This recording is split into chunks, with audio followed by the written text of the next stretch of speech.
कार्यस्थल पर संचार कौशल।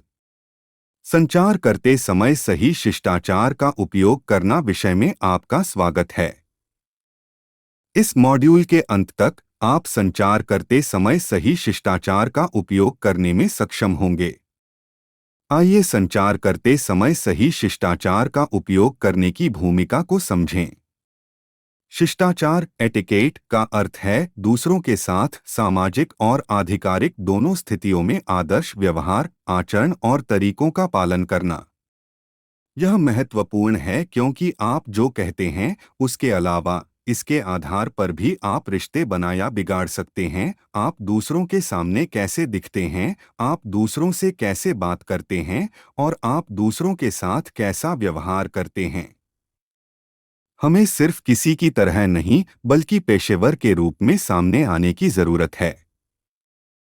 आइए अब स्थिति 1 के माध्यम से संचार करते समय सही शिष्टाचार का उपयोग कैसे करते हैं, इस बात को समझते हैं। मुझे पता चला कि आप आज फिर काम पर देर से आए। क्षमा करें सर, मेरी बाइक का पेट्रोल खत्म हो गया। मुझे कार्यालय तक धक्का देकर जाना पड़ा, इसलिए मुझे देर हो गई। अपने बहाने बंद करो और कृपया अपना काम जारी रखो। क्षमा करें सर, ऐसा दोबारा नहीं होगा। आइए अब स्थिति 2 के माध्यम से संचार करते समय सही शिष्टाचार का उपयोग कैसे करते हैं, इस बात को समझते हैं। सुप्रभात राजी। कैटलॉग पर क्या प्रगति है? ऐसा लगता है कि हम तय समय से पीछे हैं। सुप्रभात सर। जी श्रीमान, मैं सहमत हूँ, हम डिलीवरी के समय से पीछे हैं। क्या आप कृपया मुझे बता सकते हैं कि देरी क्यों हो रही है? ये प्रिंटिंग संबंधी समस्या के कारण था, लेकिन अब सब कुछ हमारे नियंत्रण में है। मैंने त्रुटि ठीक कर ली है और टीम ने समय पर ऑर्डर डिलीवर करने का वादा किया है। ये तो बहुत अच्छी बात है राजी। आपने सतर्क रहकर अच्छा काम किया। मैं जानता हूं कि मैं आप पर निर्भर कर सकता हूं। धन्यवाद महोदय। आइए स्थिति 1 और स्थिति 2 से संचार करते समय सही शिष्टाचार का उपयोग करने के बारे में समझें। स्थिति 1 खराब शिष्टाचार को दर्शाती है। खराब दिखावट, खराब चेहरे के भाव, खराब शारीरिक भाषा, खराब बोली जाने वाली भाषा, खराब तैयारी। जबकि स्थिति 2 अच्छे शिष्टाचार को प्रदर्शित करती है। उचित रूप, आत्मविश्वासपूर्ण चेहरे का भाव, आत्मविश्वासपूर्ण शारीरिक भाषा, उचित बोली जाने वाली भाषा, अच्छी तैयारी। एक सर्वांगीण पेशेवर बनने के लिए आप निम्न विकास कर सकते हैं। कार्य में हमारी दक्षता बढ़ने हेतु कार्य संबंधी कौशल। उचित भाषा का प्रयोग करें जो विनम्र हो। साज सज्जा और शिष्टाचार के तहत अपनी रूप और आचरण पर ध्यान दें। अच्छे गैर मौखिक संचार हेतु आत्मविश्वासपूर्ण शारीरिक भाषा का प्रदर्शन। विनम्र और नम्र होने से बहुत फर्क पड़ता है। आमतौर पर इस्तेमाल किए जाने वाले विनम्र शब्द और वाक्यांश।